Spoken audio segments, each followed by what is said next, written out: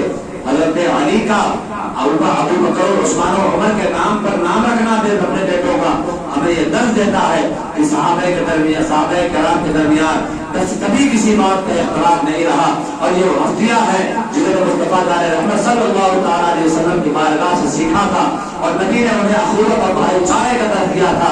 لہذا ہم یہ بات بالکل تسلیم نہیں کرتے ہیں کہ صحابہ اور علی کے درمیان کوئی اختلاف.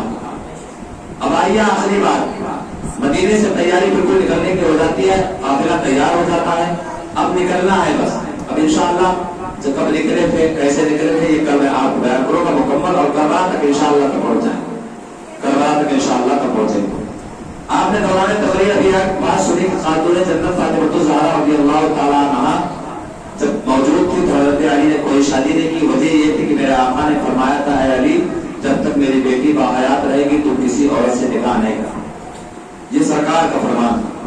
کیونکہ ہمارے سنت والجماعت ہے اور میری عادت یہ ہے کہ جہاں کوئی سوال نکلتا ہے تو اس سوال کو نکال کر اس کا جواب دے دیتا ہوں تاکہ کبھی عوام آپ کو بھٹکا نہ سکے. اب کہنے والا کیونکہ امام حسین کو ماننے والے سب ہیں، بہت لوگ مانتے ہیں، لیکن جو بہت بڑا کٹر دشمن ہوگا وہی امام حسین کے اس بات پر سوال کر سکتا ہے کہ آقا کریم صلی اللہ علیہ وسلم کے نبی نے دوسرے مردوں کے لیے فرمان ہے کہ ایک بیت وقت ایک نکاح میں 4 عورتیں رہ سکتی ہے. اور قرآن پاک میں بھی آیت کریمہ میں صاف صاف ظاہر ہے کہ اگر تمہیں پسند آ جائے تو 2 2 3 3 4 سے نکاح کرو، مگر ان کے ساتھ حسن سلوک برابر کا رکھو. آگے وہی نصیب تم اللہ تعالی اگر تم کہتے ہو کہ عدل انصاف نہیں کرواؤ گے فواحد اور تو صرف ایک سے کرو، لیکن اگر عدل و انصاف تو سب کے درمیان برابر کر سکتے ہو تو ایک بیک وقت ایک مرد کی نکاح میں 4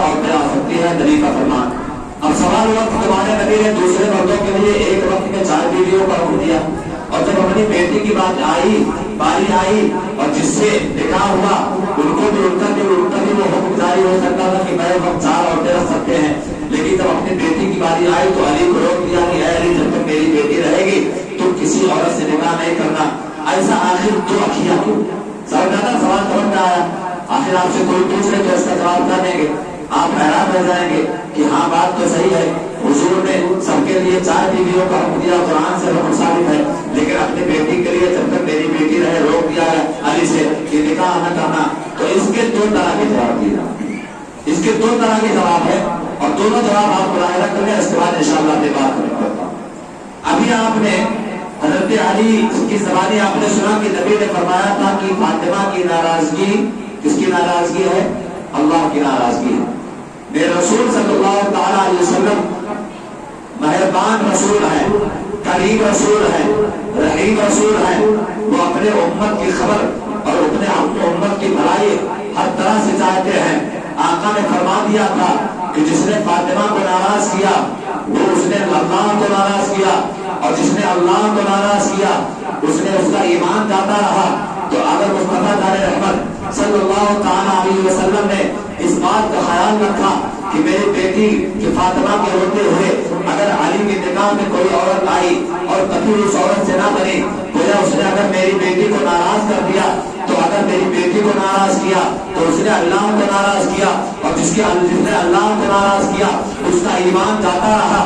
گویا کہ مصطفیٰ دار رحمت نے اپنے بیٹی کا خیال نہ کیا بلکہ اس آنے والی عورت کے ایمان کو بچانے کا خیال کیا۔ یہی وجہ ہے کہ حضرت نے حضور نے منع فرمایا۔ اور دوسرا جواب یہ تھا کہ اکثر دیکھا جاتا ہے کہ جب سوتنیں جمع ہوتی ہے، تو ان کے درمیان جھگڑا ہوتا ہے، ہونا یہ لازمی ہے، کبھی نہ کبھی چاہے جتنی محبت سے رہے کبھی نہ کبھی کوئی بات اندر آ جاتی ہے، اور جب گھر میں آگ بن آتی ہے تو سب سے پہلا وار اگر کرتی ہے تو سیدھا ماں باپ پر حملہ کرتی ہے، تیرے ماں باپ ایسے تھے اس لیے تو ایسا آ کر یہاں بیٹھے گی، یہ ہوتا ہے نا۔ سب سے پہلا اگر سوتن حملہ کرے گی تو ماں باپ۔ مصطفیٰ دار رحمت کا کرم دیکھیے، کتنے کریم رسول ہیں، کتنے مہربان رسول ہیں، اپنے امت کا خیال کس قدر فرما رہے ہیں۔ آپ اگر سیدنا امام علی مقام حضرت علی خاتون جنت کے ہوتے ہوئے دوسرا نکاح کرتے یا حضور نے دوسرے نکاح کا حکم فرما دیا ہوتا تو سوتن ہو جاتی، اور سوتنوں میں کبھی ایسا اتفاق ہوتا، کچھ سالمن ہوتی تو سوتنوں کا یہ رواج ہوتا ہے کہ سب سے پہلے اگر وہ حملہ کرتی ہے تو سیدھا ماں باپ کا حملہ کرتی، اگر وہ فاطمہ کے ماں باپ کا حملہ کرتی تو فاطمہ کا باپ کون ہے؟ کائنات کا تاجدار ہے، محمد رسول اللہ صلی اللہ علیہ وسلم ہے۔ حضور ملاحظہ فرما رہے تھے کہ اگر کبھی ایسی نوبت آ جائے گی تو مجھ پر حملہ کرے گی، اور میں نبی ہوں، نبی پر حملہ کرنا، نبی کے بارے میں نازیبہ کلمات کہنا یا اپنے آپ کو ایمان سے خارج کروانا ہے۔ اللہ کے رسول اتنے مہربان تھے کہ اپنے امت کے آنے والی اس بیٹی کے ایمان کا خیال تھا کہ اگر میری بیٹی فاطمہ کے ہوتے ہوئے علی کے نکاح میں آ گئی اور کبھی کوئی بات نہ بنی تو اس نے اگر مجھے بڑا کہہ دیا تو میرے امت کا ایک فرد ایمان سے چلا جائے گا۔ لہذا مصطفیٰ نے یہ برداشت نہیں کیا، اس بات کو گوارا نہیں کیا کہ میرے امت کا کوئی فرد جہنم میں جائے۔ اس وجہ سے میرے آقا نے خاتون جنت کے ہوتے ہوئے علی کو نکاح سے منع فرمایا۔ بات سمجھ میں آ گئی نا؟ جواب آپ نے سمجھ لیا نا؟ اب انشاءاللہ تعالی کل اب یہ قافلہ جو بتایا اس میں بہت سارے اور افراد تھے، کچھ نام میں نے بتائے ہیں، ان کی کچھ تفصیل بیان کی۔ اب کل انشاءاللہ تعالی مدینہ شریف سے روانگی اور حضور اکرم صلی اللہ علیہ وسلم کا روضے پر جانا، ماں فاطمہ کی مزار پر جانا، حضرت علی کا جانا، کوفیوں کو خطوط کا آنا، مکہ پہنچنا، وہاں سے کربلا کا سفر انشاءاللہ عزیز کل سے بالکل پابندی کے ساتھ آپ برات آئے، انشاءاللہ کل سے بیان کیا جائے گا۔ رب خدیر کی بارگاہ میں دعا ہے جو ہم نے بیان کیا اور اسے بارگاہ کرنے میں قبول فرما، بالکل غلطی ہوئی تو حضرت کے صدقے میں معاف فرما، اور جتنے سننے والے مولا ان سب کو بارے صحابتوں سے بارہ بار فرما۔ وآخر دعوانا الحمدللہ رب العالمین۔ السلام علیکم ورحمۃ اللہ وبرکاتہ۔